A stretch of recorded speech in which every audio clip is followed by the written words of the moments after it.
we're not here to make up the numbers, we're here to compete as well. This squad, with the power they have on their day, they can do anything they want.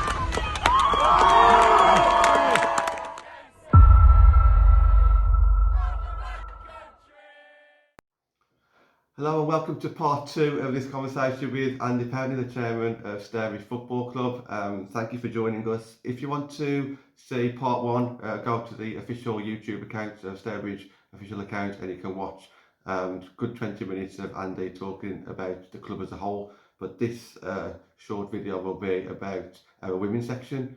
So Andy, I just want to start a little bit about things that maybe the fans at home who attend the games may be curious about, but not necessarily know too much about, and that's how you kind of set your budget for like the women's side. Then, so say you've got a pot and you've got an idea of how much money you want to put to the women's section. What does that money kind of go to? How much goes to this? How much goes to that? You'd be the women's section with the youth, the reserves, wages. I think was cost about 65,000-70,000 quid last year. Okay. And that's wages, and there's everybody's wages in there. We've agreed to increase that up a bit this year, given the fantastic journey that the team have been on. So, and we believe that's where we got to be at, to sort of help give Andy, Mike, and everybody involved and a sporting chance. You know, we're up against some big clubs. So for us to sort of think, can we compete with Burnley, Newcastle, Wolves, Forest, Derby, from a financial perspective, we can't. You know, they turn over millions of pounds, we don't. But it doesn't mean that we can't go in there and compete. It doesn't mean we can't go in there and enjoy ourselves. And if we can go in there with what we believe is a sustainable budget, and see where it takes us. You know, we just talked about earlier is, you know, the idea if we can hold our own in the league next season and establish ourselves as a Step 3 club, and have a bit of fun with a few cups and enjoy the experience, I would see that as a positive season, and I'm sure everybody else would. Yeah. What we did last year was amazing, winning the league so comfortably as well. You know, I don't think any of us thought we were going to do that at the start of the season, and I remember talking to Fish and saying, go for it. Just crack on and keep doing what you're doing and see where it takes us. And what's nice and what we did then is strengthen the squad from a position of strength. We bring in Lexi and Lois in, and they were great additions, and they helped us over the last few weeks of the season to just push us and drive us a bit further and give us some cup fun as well, didn't we? You know, playing Leeds and Wolves. And how did you find that? The whole experience was amazing for me. Yeah, great. You know, brilliant. So really proud to be at the Wolves. That was fantastic. You know, a real experience, and then they put on a good show, and you know, with the fireworks and that for all the kids to see. And it was great to see everybody there. It was fantastic. And then the Leeds one, obviously, I was a season league holder. Leeds for too many years to mention. So seeing play against Leeds was quite odd and quite strange, really. But I certainly wanted us to win and not Leeds to win. So, but I think it was an experience for everybody that day, and maybe one I think may have helped us at the end of the season. Then he's sort of, they were a strong physical team, Leeds were, and but when they did get going, they played well at times, and I think he may have made one or two of us think, oh blimey, this is the level we got to go at. Yeah. But I think those last few games, that defeat kind of, I think, drove everybody on to say, no, we're going to win this league now. Went on to win games, you know, and got stronger and stronger, I thought, as the season went on. And you know, you sometimes learn from a defeat. A defeat sometimes can gain you a greater going forward, and something to me I felt that did that day, and I don't know what your thoughts are on that, John, but I think we got stronger as the season got on. Yeah, but from a finance perspective, and it's new, it's hard to quantify. You know, we've sat down and met people in the league, and we've understood budgets at some clubs and understood budgets at others, and some haven't got budgets. You know, so it's hard. You know, is it stick your finger in the air? Not really, no, because we know what money we got coming in, or we hope to know what money we got coming in, and we have to use what we've got. It has to be sustainable. what is always a good position to do is if you get good crowds in and the gates are open, you've had an FA Cup run or there's a bit extra money coming in the pot because we're getting the profile there, we're doing very well, then you can reassess your budgets during the season. But what you don't want to be doing is setting a budget that you have to cut halfway through a season as well, because then that just gets on the wrong side of players. You cut wages, you get rid of players. So Yazaki, you said to me, was always the best paid team in the league, because what we agreed to pay you in August is what we paid you in March and April. Where some teams over the years have cut their budget back or they've gone bankrupt.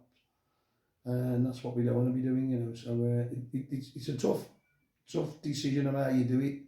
But ultimately, it's finding the right balance, you know, and if we can do that, then hopefully we can build from there.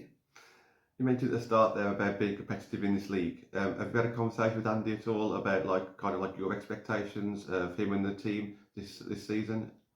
I just said, you know, go out and enjoy it. Go and, you know, what you've done is fantastic. What you've achieved is fantastic.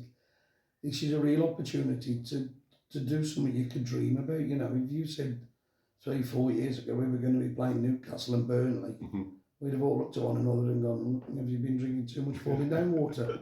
So, no, but we've said to Andy, go and enjoy it, you know, and Andy said himself, you know, it's hard to quantify when you hear of Newcastle having a budget of 300 grand and going full time and that. But I think let's just go and enjoy it and see where it takes us.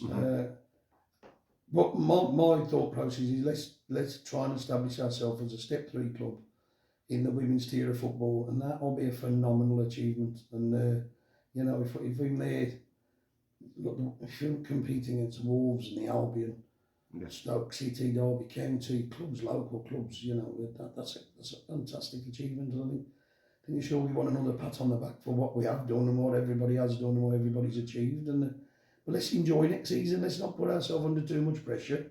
We've got nothing to lose, and let's have a bit of fun, play with a smile on our face, and see where it takes us. And I know we'll win a few games. It'll surprise a few people. So watch out the others in the league. You mentioned looking back 3 or 4 years ago, would we be in this position?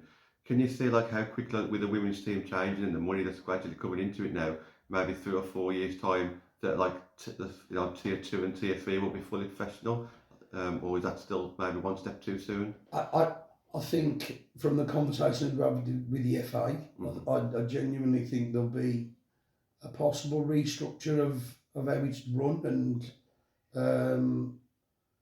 and that's why I think it's important that we try and establish ourselves as a step 3 club to get in a position where they can't move you on because the ground ain't good enough or whatever the excuse could be. So I think, you know, and that is part of this, what we're talking to the MP and the councillors at the moment, is we want to protect the football club long term. That if that was ever the case, like where the ground's questioned about whether it's good enough for step 3 women's football, or we know it's good enough for step 3 men's football with the ground grading. I don't see why they would change it, but let's not give them an opportunity. So let's try and, you know, I spoke to Andy the other day and I said, it's exciting times, you know, we're talking to the FA about, you know, possible £1 million funding and new grounds and new facilities. We're playing at step 3 football against the likes of Newcastle United. We want the lads to do their bit as well and get up into the top 6 like we'd expect to be. And then off the back of that, if you can build on that, and certainly if we're going to get a good FA Cup run for the men and the women, then all of a sudden it is a game changer, and that's where you can push on then. Yeah. Have any conversations ever been had about the women's team kind of being self-sufficient, so it's like running off their own sponsors, or how would that kind of look? Obviously it's not something that we can do at the moment, but is that something that you ever consider at all? I think you just have to be careful and mindful of it, is that, you know, if you put it out and isolate it, what happens if something goes wrong?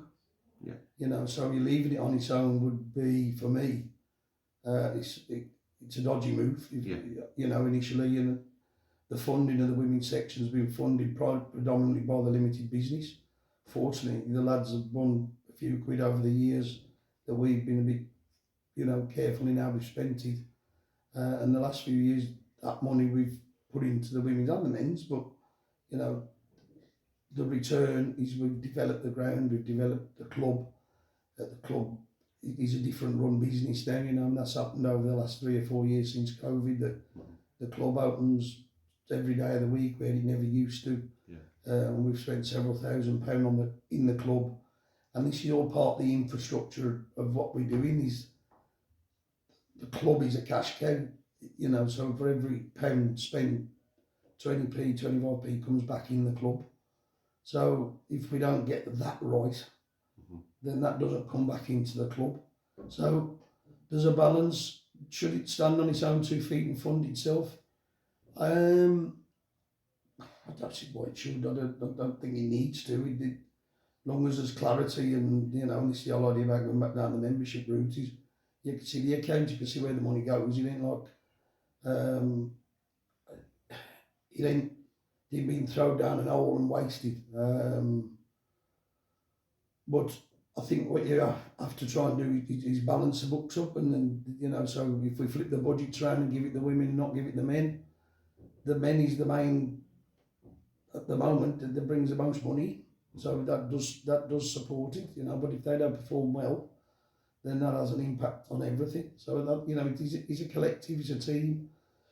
The college is an income stream for us. The sponsors are an income stream for us. So I think how we do it works. When it clearly works, you can see it for itself. It clearly works. So no, I don't think you'd I think you'd be on dodgy ground if you're isolated. Because if ever that sponsor pulled out, if you had one sugar daddy running one club and they pull out, you're in trouble. Yeah, absolutely. Yeah. You've seen the transition from this women's section go from like tier 7 to tier 6 to now tier 3, and the players are working so hard through the summer. What have you seen the changes the most, like off the field? You know, what cast your mind back to maybe when Andy Fisher first started, the teams that you had, you know, off the field to what they're doing now, training 3 times a week, playing the likes of Newcastle. Their attitudes this summer has changed completely as well. I think they understand, don't they? You know, who you're up against and what you've got to do. Fitness is massive. It's a real big key. We've talked about that. You know, the lads want to put an extra session in on a Wednesday. And the players have got to take a responsibility there as well if they want to compete at that level. You know, they know some may need to get fitter, and I think with the fitness, there's no doubting some of the players' abilities. So, you know, put the 2 and 2 together, you'd like to think that'll be an improved marker straight away. The transition of it and the change from even when I went pre-Andy, when Richard Druitt was doing it, and you know, I remember we nearly went down to tier 8 or whatever it was, and we had to win on the last game of the season, and that did feel like 5 long ago. And then Andy got involved, and I think the first time I seen Andy here at the match, he was arguing with some bloke outside, and they were having a moan and a groan, and then, oh, that's a good start. But mate, to see where he's come from, and I touched on earlier when I remember being in West Swansea, look, you get promoted into step 4, you'd be playing at the War Memorial.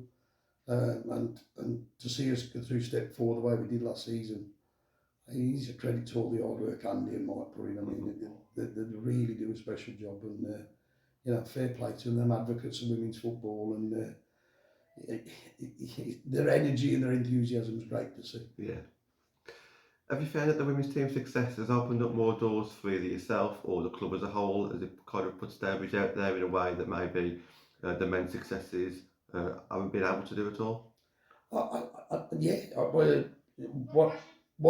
has amazed me is the, like I mentioned earlier, is the clientele. It's different supporters, it's different people, it's family, it's friends, it's more family orientated. Not so that the men's is completely not family orientated, but there's certainly, this has brought in an whole new group of people to come and watch football at Stourbridge at the War Memorial. So yes, it has brought a new thing to the table, and quicker than really we were expecting. And we felt like coming out the back of COVID, we've been juggling a load of balls, and it's been hard, you know. And I touched on earlier, we've got to start enjoying it and having a smile on our face, and not beating ourselves up when things don't quite go right. And it a lot for the want of trying or the want of winning. And that it's just, just remember where we're from, what we're doing, and who we're competing against, and let's go and enjoy it as best we can, and we'll be competitive, and we'll be in there, and hopefully we can do all right and have a bit of fun with it. Yeah. Well, let's finish with that then. You mentioned a couple of times about enjoying it and putting a smile on your face. During a match day, what is it that you enjoy the most with when you actually attend the women's game? Because you come to all the home games, and I've seen you at a couple of the away games as well. What is it that you actually enjoy the most when you're actually on a women's match day? Because the fans, obviously, we all enjoy it different ways. You've got some of the kids looking up to Bill Rodgers, and you got some wanting headbands, and you got Lindsay Glover last season. Obviously, she had a few fans as well. Knew Dee's as a goal scorer. You got someone like me who likes to create a bit of an atmosphere with the flags, and Anthony with the songs. What is it that you enjoy looking at when you attend a women's game? As soon as you ask me the question, energy and enthusiasm. Okay. Simple as that, because what I see is just pure enthusiasm, passion, energy for women's football, for Stourbridge Football Club, and I wish some of that sparkling dust could go on the men's team sometimes, and it's great. Really is encouraging and refreshing to see that energy and enthusiasm around new people as well. The men's section have got people who've been coming here 50, 60, 70 years, and there's a bit of an institution for them. But this is new, I know we've been doing it sort of 8, 9, 10 years or whatever it is now, but to see the energy and the enthusiasm that you all showed is a real tick box for me, and that's why I believe in it, and I'll support it and help do our best we can, to keep it going, and let us go and do what we're doing, but keep the energy and the enthusiasm up, and you'll always have supporters. Andy, thank you very much for your time. Really appreciate that. And if you missed the first part, please go to the official channel and you can watch Andy talk for another 20 minutes on there about the club as a whole. But yeah, thank you, Andy. Enjoy your evening. I know you've got some work to do outside the ground now. But yeah, thank you, and enjoy your evening, and have a great season. Okay, and all you lot, have a great season. Enjoy. Enjoy.